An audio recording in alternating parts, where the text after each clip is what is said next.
మనతో TDP leader ఉన్నారనమాట. TDP leader Vidyasagar గారు మనతో ఉన్నారు. సో సార్ని చాలా సభల్లో చూస్తూ ఉంటాము, కానీ ఎవరా అని కనిపెట్టేసరికి ఎటోటో వెళ్ళిపోతారనమాట. సో ఇవాళ మన కెమెరా ముందుకు తీసుకొచ్చేసాము. నమస్తే సార్. నమస్తే అమ్మా. సార్ మీరు ఎన్నేళ్ళ ఇండస్ట్రీ సార్? నేను 10 సంవత్సరాల నుంచి ఉన్నానమ్మా. 10 సంవత్సరాల నుంచి ఉన్నారు. సో మన తెలుగుదేశం పార్టీ స్టార్ట్ అయినప్పటి నుంచి మీరు ఎన్నేళ్ళగా చూస్తూ ఉన్నారు తెలుగుదేశం పార్టీని, అంటే అవగాహన ఎన్నేళ్ళప్పటి నుంచి టచ్లో ఉన్నారని? నేను గత 10 సంవత్సరాల నుంచి తెలుగుదేశం పార్టీలోనే ఉన్నా. నేను 2 సార్లు కూడా ఎమ్మెల్యేగా పోటీ చేయడానికి నాకు అవకాశాలు వచ్చినాయి, కానీ నేను ఉద్యోగంలో ఉండటం వల్ల దాని మీద నేను ఫోకస్ చేయలేకపోయాను. నేను రిటైర్మెంట్ తర్వాత రాజకీయాల్లో ఫుల్ టైం రాజకీయాల్లోకి రావాలనుకుంటున్నాను. అప్పుడు వచ్చినప్పుడు తప్పకుండా మీకు మరొకసారి ఎంట్రీ ఇస్తాను.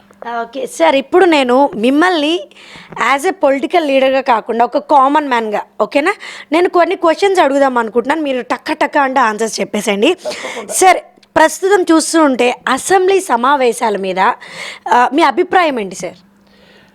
నేను తెలుగుదేశం పార్టీ లీడర్గా మాట్లాడకూడదు, కానీ మీరు కామన్ మ్యాన్గా అన్నారు కాబట్టి సమావేశాలు సరిగ్గా జరగట్లేదు, అది అనుకున్న విధమైన రిజల్ట్ రావట్లేదు. ఎందుకు అంటే రాజకీయాలు నిర్ణయించేది రాజకీయ సభా వేదిక ఏదైనా ఉందంటే అసెంబ్లీ.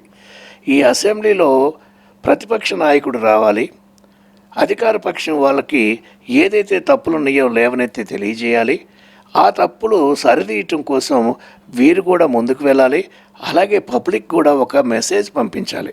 ఈ విధంగా ప్రభుత్వం వెళ్తుంది, ఈ ప్రభుత్వాన్ని మేము ఇలా ఖండిస్తున్నామన్న విషయాన్ని ప్రతిపక్షం కూడా వస్తే బాగుంటుంది. జగన్మోహన్ రెడ్డి గారు అసెంబ్లీకి రాకపోవటం వల్ల కొంచెము వెలితిగా ఉన్నది, అసెంబ్లీ సమావేశాలు అంత ఆహ్లాదకరంగా లేవనేది నా ఉద్దేశం. సార్, అంటే ఇప్పుడు అసెంబ్లీ సమావేశం అంటే ఒక్క పక్షాన జరుగుతూ ఉన్నాయి. సో ఆ సమావేశాల్లో కూడా ఎలాంటి సంఘటనల గురించి చర్చించుకుంటే మినిమల్ రెస్పాన్స్ అంటూ ఉంటుంది? ఇప్పుడు కూడా మన ఆంధ్రప్రదేశ్లో ఉన్నటువంటి ప్రాబ్లమ్స్ ఏంటి అనేది ఐడెంటిఫికేషన్ చేయాలి. 2, గత ప్రభుత్వం అంతా సంక్షేమం మీద మాత్రమే ఫోకస్ చేసింది, అభివృద్ధి మీద ఫోకస్ చేయలేదు. అభివృద్ధి సంక్షేమం అనేది కంపల్సరిగా ప్రతి ఒక్క మానవుడికి అవసరం.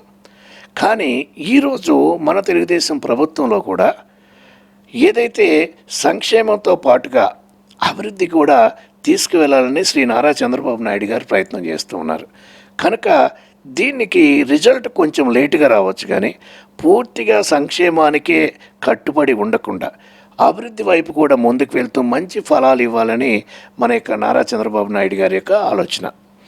ఈ విధంగా జరగటం వల్ల మీరు అనుకున్న విధంగా ఆర్గ్యుమెంట్స్ జరగట్లేదు, లేదా ఇంకా ఎక్కువ రిజల్ట్ వస్తే బాగుండని మీరు అనుకోవచ్చు, కానీ ఈ విధంగా వెళ్తే లాంగ్ టర్మ్లో మంచి రిజల్ట్ వస్తుంది. నేను గతంలో కూడా చాలా ఇంటర్వ్యూస్లో కూడా చెప్పా, ఎప్పుడు సంక్షేమం ఒక్కటే కాదు, అభివృద్ధి కూడా కావాలి. అభివృద్ధి అనేది లాంగ్ టర్మ్ రిజల్ట్ ఇస్తుంది, సంక్షేమం అనేది లాంగ్ టర్మ్ రిజల్ట్ ఇవ్వదు.